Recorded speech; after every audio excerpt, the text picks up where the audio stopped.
नमस्कार। आप देख रहे हैं एनडीटीवी इंडिया। मैं हूं आदित्य राज कौल।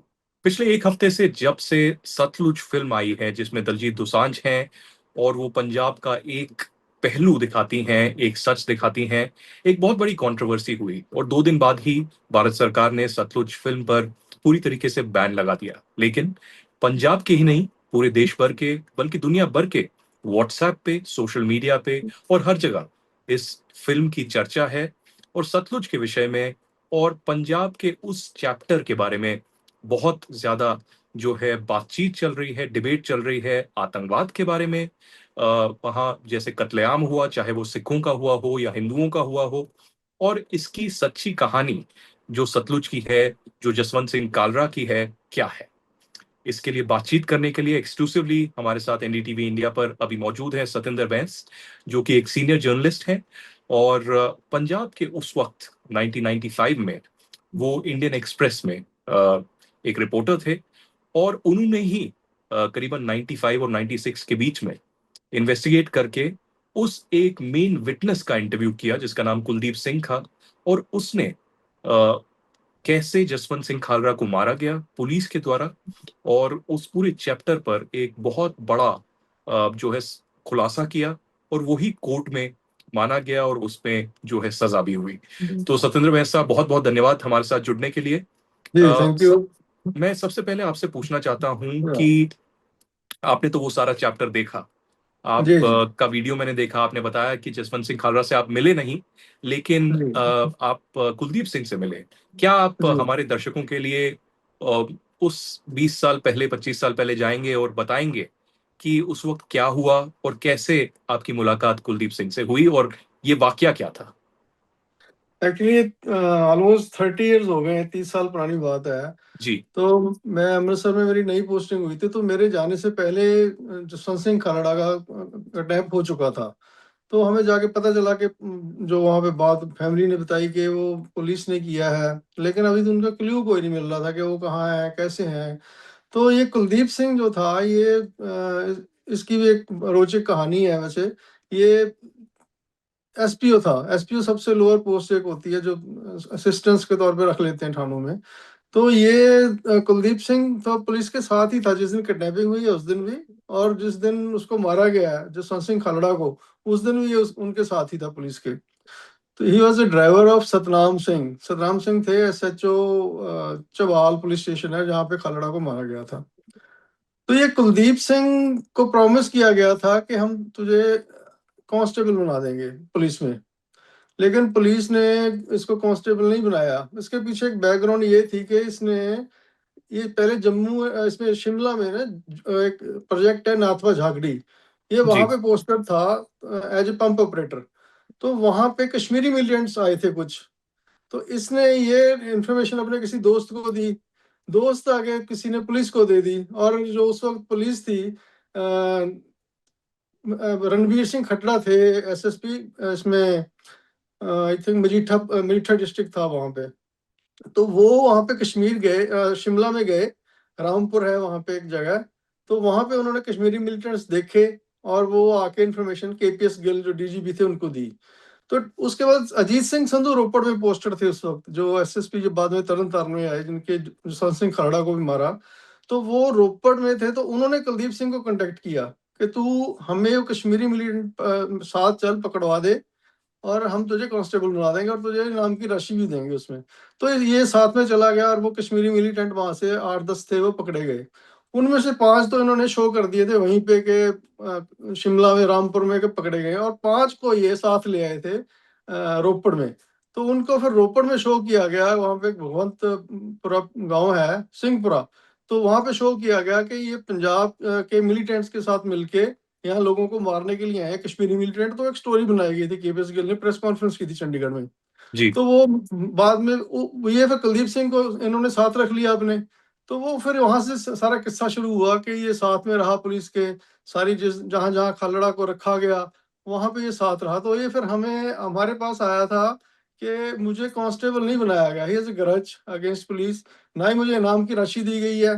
तो इसने आके फिर हमने जब इससे पूछा तो इसने सारी स्टोरी पहले तो ये बता नहीं रहा था, इसको डर था कि पुलिस मुझे मार देगी। सो ही वॉज वेरी स्केर्ड। तो हमने इसको प्रिपेयर किया मेंटली। तो हम्म। देन ही एग्रीड कि मैं बता देता हूँ। तो इसने सारी स्टोरी बताई कि कैसे किडनैपिंग के बाद वहां पे लेके गए, कंग पुलिस स्टेशन है वहां पे रखा, फिर उसको बाद एक कई अनजान जगह पे रखा, फिर इसको फाइनली जब 24 मोस्ट प्रोबेबली 24 24 अक्टूबर को मोस्ट जी। प्रोबेबली इसको मारा गया, जब जबहाल पुलिस तो स्टेशन में मारा गया। अगर मैं आपसे पूछूं कि थोड़ा सा दलील इसमें अगर आप डिटेल में दें कि जी कब ये जो है उसके कुलदीप सिंह के मुताबिक किडनैपिंग हुई थी, क्यों ये किडनैपिंग जो है पुलिस के द्वारा की गई, और उसके जी बाद जी। क्या हुआ। हाँ, ये actually Jaswant Singh Khalra human rights activist थे। यहाँ पे पहले ये बैंक में जॉब करते थे, वहां पे से जॉब छोड़ के इन्होंने फिर ह्यूमन राइट्स का जो काम शुरू कर दिया, क्योंकि वहां पे बॉर्डर डिस्ट्रिक्ट्स में गुरदासपुर, अमृतसर हुआ, ये तरन तारण हुआ, इनमें बहुत सारे जो यूथ थे गाँव से मिसिंग थे, जिनका कुछ पता नहीं चल रहा था कि कहाँ चले गए हैं। तो वो इनके अंदर एक था, क्योंकि पहले ये थोड़े लेफ्टिस्ट मूवमेंट के साथ जुड़े रहे थे, तो इनको था कि मैं पता करूं कि क्या। तो इन्होंने इन्वेस्टिगेशन जब शुरू की, तो इनको पता चला कि वहां से बहुत सारी कन्वेंशन ग्राउंड्स में अनआइडेंटिफाइड बॉडीज हैं जो वो आ रही हैं, उनको जलाया जा रहा है। तो इन्होंने फिर उसके ऊपर जो रिसर्च की, तो इनको पता लगा कि ऑलमोस्ट 6,600 के करीब जो अनआइडेंटिफाइड डेड बॉडीज थी, वो इन्होंने वहां पे ढूंढ ली कि ये है। तो वो नेचुरली पता नहीं लग रहा था कि कौन है। तो इन्होंने फिर जब सारा उसको रिकॉर्ड रिकॉर्ड देखे कमीशन ग्राउंड के और एमसी के जहाँ से लक्कड़ आती थी, तो वो सारा देख के फिर इन्होंने किया कि ये लड़के वो है जो गाँव से मिसिंग है। तो लोगों ने उस वक्त बड़ी सपोर्ट की इनकी कि अच्छा काम कर रहे हैं, लेकिन पुलिस को ये चीज पसंद नहीं थी। केपीएस गिल ने इनको 2-4 बार मैसेज भी भेजा कि आप ये काम मत करिए, तो लेकिन ये लगे रहे। इनके साथ एक ग्रुप था, 3-4 बंदों का ग्रुप था ये। कृपाल सिंह रंधावा थे, एक राजीव सिंह थे जो विटनेस भी थे बाद में बने, और तो ये एक राम कुमार नारायण या राम नारायण थे, कुमार थे, वो आंध्र प्रदेश के थे, वो भी वहां पे आए हुए थे, ह्यूमन राइट्स एक्टिविस्ट थे। तो वो भी इनके साथ काम करते थे। तो जब पुलिस ने देखा कि ये आगे से आगे चल रहे हैं, तो खलड़ा का क्लेम था कि 6,000 6,500 तो हमने ढूंढ लिए हैं, लेकिन टोटल एस्टीमेट था उनका कि 25,000 ऐसी डेड बॉडीज हैं, और अभी इन्होंने बाकी डिस्ट्रिक्ट्स में नहीं किया था। तो इट वॉज एस्टिमेट कि 25,000 के करीब यूथ हो सकता है कि मिसिंग है और वो मारा गया हो। तो उसके बेस पे जब इन्होंने पुलिस को देखा कि it can be very dangerous for us, तो इन्होंने फिर उसको उनको किडनैप करने का फैसला किया। और किडनैप करके फिर उनको यही कहा गया कि आप ये छोड़ दीजिए, ये मत कीजिए, आगे मत बढ़ाइए। लेकिन उस वक्त खालड़ा वाज डिटरमिन्ड कि मैंने ये करना है, तो नहीं माने वो। तो वही एक नतीजा था कि फाइनली फिर इनको मार दिया गया। उसके मारने से पहले 17 अक्टूबर को, क्योंकि 6 सितंबर 95 को इनकी किडनैपिंग हुई थी, और 17 अक्टूबर को केपीएस गिल इनसे मिले थे। तो अजीत सिंह संधू जो एसएसपी थे, बाद में पहले रोपड़ थे, फिर तरन आगे थे, तो उनके फार्म हाउस पे मानावाला गांव में ये मिले थे। तो केपीएस गिल ने भी उस दिन फाइनली इससे बात की थी कि तू ये काम छोड़ दे, मत कर, कि तेरे लिए ठीक नहीं है। लेकिन यही रिफ्यूज कि मैं ये नहीं छोड़ सकता। तो then finally KPS Gill ordered कि इनको एलिमिनेट कर दो, क्योंकि टॉर्चर तो पहले कर चुके थे काफी है। तो उसके बाद फिर इनकी 24 तारीख को बता रहे हैं कि फाइनल डेट तो हमें नहीं पता, लेकिन एक अंदाजा था उसको कि 24 तारीख 24 अक्टूबर को 95 को उनको मारा गया। जवाल थाने में पहले टॉर्चर किया गया, उसके बाद मारा गया। अच्छा, तो मारा कैसे गया, टॉर्चर तो हो ही रहा था बार बार, और टॉर्चर उसके तो हो रहा बाद था नदी उस में दिन। बहा दिया गया। उस दिन भी ये 5 पुलिस वाले थे, जिनमें एक डीएसपी थे जसपाल सिंह, और ये सतनाम सिंह एसएचओ थे, और एक अशोक कुमार था वो भी डीएसपी था, और 5 बंदे थे। तो इन्होंने पहले टॉर्चर किया फाइनली। तो उस दिन तो इट वाज डिसाइडेड कि इनको मारना है। तो पहले उससे इन्होंने अपने जैसे गुस्सा निकालते होते हैं लाइक दिस, तो उनको टॉर्चर किया, मारा। उसके बाद उन्होंने पानी मांगा कि मुझे पानी दे दो। तो ये कुलदीप सिंह वहां पे था, तो इसको बोला कि जब पानी लेके आ। ये पानी लेने गया था। इन इन द मीन टाइम जब तक ये वापस आया, तो 2 गोली चलाई सतनाम सिंह एसएचओ ने, और वो एक उनके छाती में यहाँ पे और एक सिर में। Then he died on the spot. तो उसके बाद फिर ये डेड बॉडी को ले गए हरी के पत्तन, वहाँ पे गवर्नमेंट का गेस्ट हाउस है, वहां पे ले गए। वहां पे ले जाके अजीत सिंह संधू वेट कर रहा था, एसएसपी। तो वहां पे उसको फिर बताया, तो इन्होंने फिर उसकी डेड बॉडी डिस्पोज ऑफ की उसमें हरी के पत्तन, जो ब्यास और का पानी आता वहां पे, हरी के वो बना हुआ है, हेड वर्क्स है वहां पे। तो वो पाकिस्तान को पानी चला जाता है उस साइड फिर आगे। तो यहाँ वहां फेंक दियो dead body, most probably Pakistan की तरफ चली गई होगी, तो आज तक नहीं मिली वो डेड बॉडी। तो ये अजीत सिंह संधू फिर इन्होंने रात को सेलिब्रेट किया शराब पी बैठ के। तो that was the how it happened. और आपने भी जब स्टोरी लिखी, जी आसान तो नहीं रहा होगा उस वक्त। आप पत्रकार थे, बतौर यंग पत्रकार थे। जी जी। कितना मुश्किलों का सामना आपको भी करना पड़ा जब आपने ये स्टोरी की, क्या आपको सपोर्ट मिला? और जब आपने स्टोरी की उसके बाद भी क्या इम्पैक्ट रहा उसका? देखो स्टोरी का एक इम्पैक्ट तो ये था कि एक तो इशू पहले लोकल लेवल पे थोड़ी बहुत ही बात चलती थी, प्रिज्यूम कर लिया गया था कि पुलिस ने मार दिया है। और फैमिली को भी था कि वो जिंदा नहीं होंगे, लेकिन ये पता नहीं था कि वो जिंदा है नहीं है, मतलब फाइनल ऐसा कुछ नहीं था, कंक्लूजन नहीं था कोई स्टोरी का। तो जब हमने स्टोरी की तो एक इसका एक तो इम्पैक्ट पड़ा नेशन वाइड, क्योंकि स्टोरी ऑल एडिशन हमारे इंडियन एक्सप्रेस में गई थी। और मैंने जब स्टोरी की थी तो मुझे भी डर था कि, क्योंकि देखो पुलिस राज था उस वक्त पंजाब में, ये खलड़ा जी, केस तो जिस पे मूवी बनी है एक केस है, there are several other cases जिन पे हम जी, बाद में स्टोरी मैंने की थी, 8-10 स्टोरी और की थी बाद में। तो ये उस वक्त फिर जब मैंने अपने एडिटर थे मिस्टर कंवर संधू, उनसे बात की, तो उन्होंने कहा कि आप गो हेड, आप करो, हम आपके साथ हैं। तो जब आपको ऑर्गेनाइजेशन की सपोर्ट हो तो नेचुरली यू फील सेफ। तो मैंने स्टोरी की थी वो।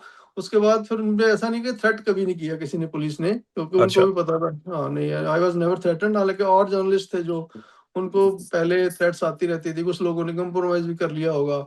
तो ऐसा था। बाकी वर्नाकुलर पेपर में एक आधे में लगी थी स्टोरी उस वक्त मेरे साथ ही, तो वो ज्यादा इसका इम्पैक्ट नहीं था। लेकिन इंडियन एक्सप्रेस की स्टोरी थी जो it was widely red and discussed at that time. और इसके बाद अगर मैं इम्पैक्ट की बात करूं, कि सुप्रीम कोर्ट में भी ये केस चला, सीबीआई को भी ये केस दिया गया, तो जी जी। कैसे, किस ऐसी एजेंसी ने कुलदीप सिंह को कांटेक्ट किया? क्योंकि उसकी भी कहानी बहुत महत्वपूर्ण है कि उसने बतौर विटनेस एक बहुत बड़ा अहम बयान दिया, आपको पहले बताया और उसके बाद कोर्ट में बताया। और उसके जी जी। बाद उसको सिक्योरिटी मुहैया करानी चाहिए थी, लेकिन उससे लिखवाया गया कि सिक्योरिटी नहीं देगी। हाँ और फिर सही है। कुलदीप सिंह की भी मृत्यु हो गई, उसको भी मार दिया गया। हाँ उसको बाद में उसकी डेड बॉडी मिली थी, जब ये अभी कन्विक्शन नहीं हुई थी इस केस में, लेकिन उसकी गवाही हो चुकी थी। तो उसके बाद मैंने भी उसके 2-3 साल बाद जब पता किया तो कहाँ है वो, तो पता चला कि वो उसको मार दिया गया है। तो लेकिन वो उसमें यह था कि उसकी गवाही जो मानी गई और कोर्ट ने उसके बेस बना के ही कन्विक्शन की थी। उसमें 5 पुलिस वालों को लाइफ इम्प्रिजनमेंट हुई थी। और उस वक्त सीबीआई ने इसको पहले एक्चुअली ये था कि ये डर रहा था, सीबीआई को भी स्टेटमेंट देने के लिए तैयार नहीं था। लेकिन जब थोड़ा सा न्यूज़पेपर में भी आ गया, सब हो गया, तो फिर ये ओपनली आ गया। और उसके बाद इसको सीआरपीएफ की इसने एप्लीकेशन दी थी कि मुझे सीआरपीएफ की सिक्योरिटी दी जाए। लेकिन जी, वहां पे संधू के बाद जसविंदर सिंह एक आए थे एसएसपी, तो उन्होंने लिखवा के ले लिया था इससे कि मुझे जरूरत नहीं है सिक्योरिटी की, तो वो फिर सिक्योरिटी नहीं दी थी। लेकिन बाद में सीबीआई ने जब इसकी स्टेटमेंट रिकॉर्ड की, फिर इसके घर पे सीआरपीएफ लगा दी गई थी। अच्छा, लेकिन ये घर पे नहीं रहता था, ये किसी गुरुद्वारे में इसने जाके शेल्टर ले ली थी, तो वहां पे ही रहता था। फिर ये पहले जब मेरे पास आया था उस वक्त क्लीन शेवन था। तो लेकिन बाद में फिर ये गुरुद्वारे में रहा तो इसने गाड़ी केस रख लिए और ये पूरा सिख बन गया। तो जब ये गवाही देने गया है तो उस वक्त ये सिख बन चुका था, और इसका मन भी चेंज हो चुका था कि मैंने अब मतलब पुलिस का तो खत्म ही हो गया था कि अब उसको ना प्रमोशन मिलेगी ना इसको इनाम की राशि मिली है। तो उसके बाद फिर इसने खुल के ये सुप्रीम कोर्ट ने एक्चुअली इंक्वायरी ऑर्डर की थी सीबीआई की। जसवंत सिंह खालड़ा के मिसेज है परमजीत कौर खालड़ा, उन्होंने जी, पिटीशन डाली थी, तो उसके बेस पे ये इंक्वायरी ऑर्डर हुई थी। तो लेकिन अच्छा, इंक्वायरी चल रही थी, लेकिन स्टेटमेंट्स जो फिर बाद में सीबीआई ने रिकॉर्ड्स किए हैं, और उसके बेस पे ही फिर ये कन्विक्शंस हुई हैं। जी। और अगर मैं आपसे पूछूं, पिछले एक हफ्ते में, क्योंकि जब फ़िल्म बैन हुई तो और लोगों को जागरूकता हुई, इंटरेस्ट, जी क्यूरियोसिटी हुई कि जी देखें इस फ़िल्म को। हर व्हाट्सएप पे जो है पूरी तरीके से वायरल है। जी जी। फ़ेसबुक, ट्विटर, इंस्टाग्राम पे हर जगह लोगों ने डाला हुआ है। मैंने भी, मेरे एक अमृतसर में मित्र हैं, उन्होंने भेजा तो मैंने देखी है पूरी फ़िल्म। ज़ाती हम्म। तौर पे अगर मुझसे पूछा जाए तो मुझे ऐसा कोई अहम वो नहीं लगा कि कोई खालिस्तानी कोई प्रोपेगेंडा हो रहा हो या आतंकवाद को सपोर्ट में कोई प्रोपेगेंडा हो रहा हो, ऐसा तो नहीं है। मुझे इस फ़िल्म में नहीं ज़ाती तौर पे लगा। जी जी। क्या आपको मौका मिला फ़िल्म देखने का? आपको फ़िल्म के ऊपर आप कुछ टिप्पणी करना चाहेंगे? मैंने फिल्म देखी है। ये फिल्म में ऐसा कुछ एक्चुअली इसमें 99% जो है, जो हैपनिंग्स हुई हैं वो एग्जैक्टली दिखाई गई हैं। थोड़ी दो तीन चीजों की फर्क है इसमें। जैसे जो गोली मारी थी वो सतराम सिंह ने मारी थी, जिस फिल्म में दिखाया गया कि जीत सिंह संधू एसएसपी ने मारी थी। जी तो ये थोड़ा सा फर्क है। और एक था कि जैसे चीफ मिनिस्टर बेअंत सिंह की हत्या की गई, तो जो पुलिस वाला बन के ह्यूमन बॉम्ब था वो साथ में बैठ गया जाके, तो वो भी थोड़ा सा डिफरेंट था। वो साथ नहीं बैठा था, वो एक्चुअली उन्होंने गाड़ी ले आके वहां पे खड़ी कर दी थी बिल्कुल, सिक्योरिटी वालों को पता ही नहीं चला। और क्योंकि वो तो आके उन्होंने हाथ मिलाया तो वहां पे ब्लास्ट हो गया था वो। तो अच्छा थोड़ी बहुत ही पिक्चराइजेशन में उन्होंने की है, लेकिन अदरवाइज 99% काफी इसमें जो फैक्ट्स हैं वो दिखाए गए हैं स्टोरी में। हालांकि आपने जैसे कहा कि खालिस्तान वगैरह की कोई बात नहीं है, इसमें ऐसा कुछ नहीं था। ये एक्चुअली जसवंत सिंह खालसा ने भी कभी खालिस्तान की बात नहीं की। जी it was totally human rights के ऊपर ही वो काम करते थे। और ह्यूमन राइट्स की उनकी ऑर्गेनाइजेशन भी जो थी, खालड़ा, जसवंत सिंह खालड़ा मिशन या ऐसा कुछ था उनका नाम रखा हुआ। जी एक पंजाब ह्यूमन राइट्स ऑर्गेनाइजेशन थी, वो भी उनके साथ सपोर्ट कर रही थी। तो इसलिए कोई खालिस्तान का कभी इशू नहीं हुआ। उन्होंने कभी भी ऑन रिकॉर्ड को ऐसा नहीं कहा। बाकी अगर कोई सिंपैथाइजर होगा, दिल से होगा, तो मुझे उसका नहीं पता। तो अदरवाइज ऐसी कोई बात हमें तो नजर नहीं आई। बाकी मूवी के बारे में ये था कि मूवी बैन होने के कारण ज्यादा पॉपुलर हो पॉपुलर गई। हो गई है। हाँ, क्योंकि तो एकदम से जब बैन बैन किया तो लोगों को क्यूरियोसिटी होगी कि क्या है इसमें। जी, अगर मैं आपको संधू के बारे में भी कहूँ, एसएसपी के जिनके आप जिक्र कर रहे हैं, उसका भी एक हम्म। इंटरेस्टिंग चैप्टर रहा। उसकी dead body I think railway track के आसपास मिली। वो उनकी क्या सच्ची कहानी थी कि उसकी मैं मृत्यु थोड़ा सा कैसे हुई? जसवंत सिंह के बारे में बताता हूँ। इसने बहुत से जो ऐसे हैं पुलिस इनकाउंटर, फेक इनकाउंटर किया, बहुत टॉर्चर करके लोगों को मारा। पहले ये ही वॉज पोस्टेड इन रोपड़। तो रोपड़ में कुलवंत सिंह थे, वकील थे वो।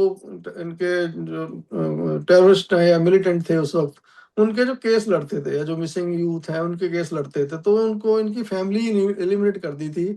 उसमें कुलवंत सिंह, उसकी वाइफ और दो 3-4 साल का बच्चा था, वो आज तक नहीं मिले, वो सारे खत्म कर दिए थे। फिर उसके बाद इन्होंने एक बाबा चरण सिंह थे वहां पे तरन तारण में, तो उनको किडनैप किया इन्होंने। उनको भी बहुत ज्यादा टॉर्चर किया था। टॉर्चर करके फिर उनको बहुत बुरी तरह से मारा था, जीप पे दोनों तरफ बांध के, और टांगे बीच में से पाड़ दी थी। ऐसे करके उनको तसीह दे के मारा गया था। तो he was very, you can say, cruel person. तो बाद में डेड बॉडी उनकी मिली रेलवे ट्रैक के ऊपर।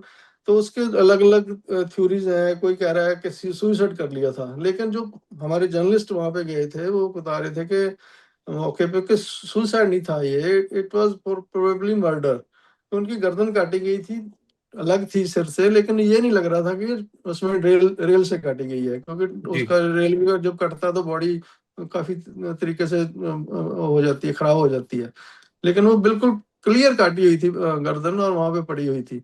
तो वो थोड़ा शक था कि इनका मर्डर किया गया है। अब एक थ्योरी ये भी है कि वो किसी और की डेड बॉडी थी तो उनको बाहर निकाल दिया गया, वो फॉरेन चले गए हैं। लेकिन ऐसा मुझे नहीं लग रहा कि, क्योंकि उसको उसके ऊपर प्रेशर इतना था। केपीएस गिल ने एक्चुअली छोड़ दिया था कि अब उसको उसकी हालत पे, और केपीएस गिल रिटायर भी हो गए थे। तो उसके बाद फिर इसने सोचा कि अब मेरे पास कोई रास्ता नहीं है, या तो सुसाइड किया या फिर किसी ने इसका मर्डर किया, क्योंकि इसके पास बहुत सारे राज थे पुलिस के उस वक्त। अच्छा, अगर मैं केपीएस गिल की बात करूं, क्योंकि केपीएस गिल की जो एक इमेज है काउंटर टेररिज्म को लेके, कि उनको खास तौर पे पंजाब बुलाया गया और उन्होंने भी डिमांड की कि मुझे ओपन हैंड दिया जाए और मैं हम्म। ऐसे कदम उठाऊंगा कि पूरा आतंकवाद का निपटारा कर दूंगा, जो कि जी कुछ जी। हद तक हुआ भी। हालांकि कह सकते हैं कि अभी भी लोगों में बहुत जो सवाल हैं, प्रश्न हम्म। चिन्ह हैं, खासकर ब्लू स्टार को लेकर तो बहुत ज्यादा है। तो केपीएस गिल को आपने थोड़ा सा क्लोजली देखा होगा, या उनके अंडर जो पुलिस थी उनको देखा होगा, तो कैसी कैरेक्टर था, कैसा इमेज था केपीएस गिल का, अगर उस समय जमाने की बात करें तो? जब आप केपीएस गिल को, मैं बहुत बार मिला हूँ उनसे, जी इवन उनकी रिटायरमेंट पार्टी में भी मैं गया था। तो वो देखने में बड़े काम थे, बड़े कूल थे। वो उन बात करो तो लगता नहीं था कि he is the same person जिसके ऑर्डर पे ये सब कुछ हो रहा है। ही विल जी टॉक यू वेरी पोलाइटली। और उनसे अगर पूछो कि जसवंत सिंह, मैंने पूछा भी था कि जसवंत सिंह खालड़ा के बारे में, तो वो कहते मैं नहीं जानता कौन है जसवंत सिंह खालड़ा, मैंने नाम ही नहीं सुना कभी।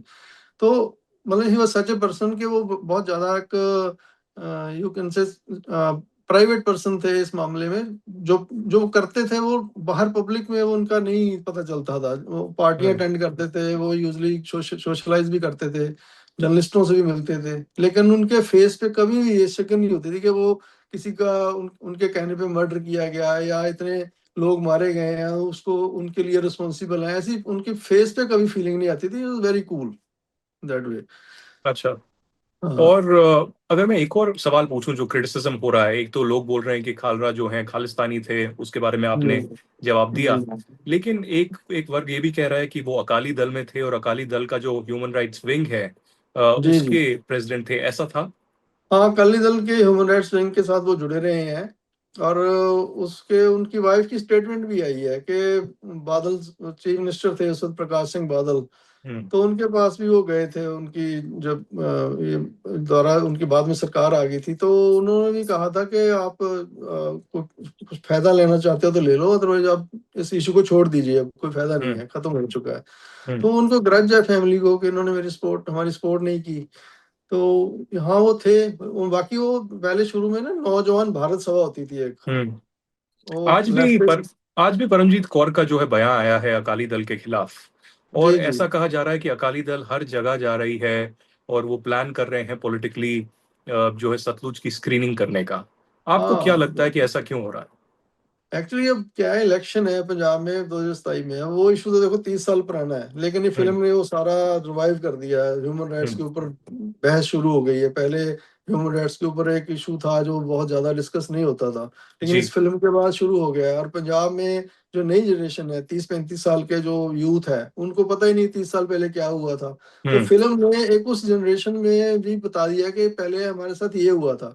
तो अब उसको जो सेंटिमेंट्स है लोगों के उससे जुड़े हुए, या नई नई जनरेशन भी उसको ऐसे देख रही है कि इतनी बेइंसाफी हुई थी, तो उसको कैश करने के लिए एक्चुअली अकाली दल अब कोशिश कर रहा है कि हम फिल्म दिखाएं और लोगों को पॉलिटिकली मोटिवेट किया जा सके। क्योंकि हम्म। जब आप ये हुआ था सारा, तो कांग्रेस की सरकार थी पंजाब में भी और सेंटर हम्म। में भी उस वक्त। तो अकाली दल तो पॉलिटिकल बेनिफिट चाह रहा है हाँ, तो कुछ? बेनिफिट इसमें चाहता है।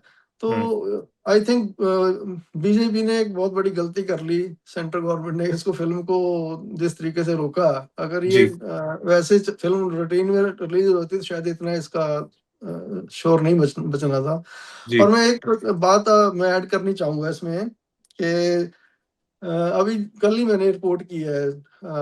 मेरी वेबसाइट है, आजकल मैं ऑनलाइन न्यूज़पेपर चला रहा हूँ, पंजाब न्यूज़ एक्सप्रेस। तो उसमें मैंने रिपोर्ट किया कि जसपाल सिंह थे जो डीएसपी, जी। जिसने कुलवंत सिंह वकील को भी मारा था, और एक खलड़ा के मारने में भी वो साथ थे उस वक्त, और भी जी। 2-3 केसों में उनकी इन्वॉल्वमेंट थी। उनको जी। लाइफ इम्प्रिजनमेंट हुई थी। अच्छा। तो अजीत सिंह संधू तो मर गए, उसके बाद जो सेकंड की अक्यूज कन्विक्ट था वो था जसपाल सिंह। तो जसपाल सिंह पिछले 3 साल से जेल से मिसिंग है। नाभा जेल में उनको रखा गया था। और वहां से अभी, क्योंकि फिल्म रिलीज होगी तो फोकस उन पे भी चला गया कि वहाँ कहाँ है जी, तो जो पता चला कि वो जेल में है ही नहीं। तो अच्छा। 2000 मई 2023 में उन्होंने बेल ली थी किसी प्ली के ऊपर, लेकिन वो वापस मुड़ के उसके बाद जेल में ही नहीं आए। और ओ। पुलिस ने उनको इन्वेस्टिगेट भी नहीं किया कि वो कहाँ है। तो अब वाह। इन्वेस्टिगेशन शुरू हुई है। तो इसके ऊपर भी काफी न्यूज़पेपर्स में यहाँ लोकल चर्चा हम्म। चल रही ये है। तो बड़ी खबर आप बता रहे हैं कि इसमें न्याय हाँ पूरी तरीके से नहीं हुआ और जिसके खिलाफ इतनी बड़ी सजा हुई थी वही भाग चला। हाँ, वो लाइफ इम्प्रिजनमेंट उसको 2 केसों में हुई हुई थी, लेकिन हम्म। वो जेल में ही नहीं है। अब उसको जो एड्रेस दिया हुआ था वहां पे पुलिस ने जाके देखा, तो वहां पे उस गांव में वो रहते ही नहीं है। तो हम्म। अभी पता नहीं चल पा रहा हो कहाँ है। तो मे भी अब 1-2 दिन में शायद क्लियर हो जाए कि क्या हुआ था। आखिर में सत्येंद्र बैस जी, मैं आपसे पूछना चाहूंगा कि जो 90 का या दौर रहा, उससे पहले 80 में भी रहा, उस वक्त क्या जी। माहौल था पंजाब में? क्योंकि अलग अलग दलीलें लोग अपने हिसाब से हाँ कह रहे हैं। एक या तो आपका मिलिटेंसी था ही, जी लोग जी। जो है शाम को घरों से बाहर नहीं निकलते थे। बहुत हम्म सारे जो पत्रकार भी हैं उस जमाने के, वीडियोस बना रहे हैं, आर्टिकल्स लिख रहे हैं, बता हम्म रहे हैं उनका खुद का हम्म। एक्सपीरियंस। दूसरी तौर पे ये भी कहा जा रहा है कि जो हिंदूज थे वो भी हाँ टारगेट हुए, बसों से ट्रेनों से उनको निकाला गया, चुन चुन के मारा गया। तो कुछ अगर आप अपनी दलील दें, क्योंकि आपका तो आंखों देखी है, हम लोग तो या वीडियो से और आर्टिकल से पढ़ रहे हैं, जी लेकिन जी। आपका आंखों देखी उस वक्त क्या माहौल था पंजाब नहीं, माहौल उस वक्त वेरी टेरिफाइड और बहुत डरे हुए थे लोग, क्योंकि हिंदुओं की भी किलिंग्स हुई थी, बहुत सारे बसों से उतार के हिंदू मारे गए थे। ये 92 की आई थिंक बात है, तो हिंदुओं के जब किलिंग्स हुई हैं। और उसके बाद फिर एक सीरीज चली, जैसे फिर एक आया कि पुलिस वालों की किलिंग्स हुई, बहुत सारी पुलिस वालों की हम्म। फैमिलीज की किलिंग्स हुई। और फिर कुछ जो सिंपैथाइजर थे टेररिस्टों के, सिख फैमिलीज, उनकी किलिंग्स हुई। तो एक ये कौन कर रहा था, नोबडी नोज, मतलब उसमें ब्लेम तो नेचुरली उन पे लग रहा था, मिलिटेंट्स के ऊपर लग रहा था, लेकिन ऐसा माहौल था कि लोगों में डर था। और जो मिलिटेंट थे उस वक्त थे, वो डोमिनेट करते थे, वो सोशल रिफॉर्म शुरू कर दी उन्होंने, जैसे स्कूलों में ये ड्रेस लगनी चाहिए, शादी में 11 से ज्यादा बंदे नहीं जाने चाहिए, तो अपनी दाढ़ी नहीं काटनी, और ये वगैरह वगैरह। तो ये सारी सोशल फॉर्म्स भी उस वक्त काफी ज्यादा शुरू हो गई थी, और लोगों में इस बात को भी लेके भी काफी डर था कि जैसे लड़कियों का बाहर निकलना बहुत मुश्किल हो गया था। इट वाज लाइक जैसे तालिबान में आप राज में रह रहे हो, ऐसे जी। हालात बन गए थे। तो उस वक्त नेचुरली जो गवर्नमेंट का एक्शन था, उस एंगल से अगर देखा जाए, तो उस वक्त गवर्नमेंट ने जो कर सकती थी वो किया। तो वो that is justified from that angle. पर जो यहाँ पे एट्रोसिटीज हुई हैं, वो एक अलग एंगल है। अब जैसे ह्यूमन राइट्स की एक्टिविस्ट थे, उनको पकड़ा गया, उनको मारा गया। और जैसे कुछ जर्नलिस्ट थे, जर्नलिस्टों को, बहुत से जर्नलिस्ट भी इसमें मरे हैं, हिंदू भी जो मरे हैं, बहुत बहुत ज्यादा लोग मरे हैं। अब जैसे कोई ऐसा गिनती तो नहीं है किसी के हम्म। पास कि कितने मरे हम्म। हैं, लेकिन बहुत से जाने गई हैं उस दौर में। और वो पीरियड किसी के लिए भी सेफ नहीं था, ना जर्नलिस्टों के लिए, ना आम लोगों के लिए। और बहुत डर का माहौल था, क्योंकि उस वक्त पुलिस का ही राज था, या पहले मिलिटेंट्स का राज था, पहले उसमें पिसे लोग, फिर उसके बाद पुलिस का राज था। तो ये दोनों जो दौर था, ये 80 से लेके ये आप कह सकते हो 95, 96, इवन 98 तक भी काफी ज्यादा प्रॉब्लम रही है पंजाब में। जी। चलिए हम्म। सतेंद्र बैस जी, आपने हमसे बहुत ही डिटेल में चर्चा की, आपने अपनी रिपोर्टाज के बारे में बताया, कैसे आपने जी पत्रकारिता वहाँ की। और देखेंगे दर्शक आपका भी इंटरव्यू, और सच जी जो सतलुज का है या पंजाब का है, जी जी। उसको जांचेंगे, और लोगों को जो है और अवेयरनेस इसके बारे में होगी। बहुत बहुत धन्यवाद हमारे साथ जुड़ने के लिए। Thank you, thank you, thank you very much. Thank you.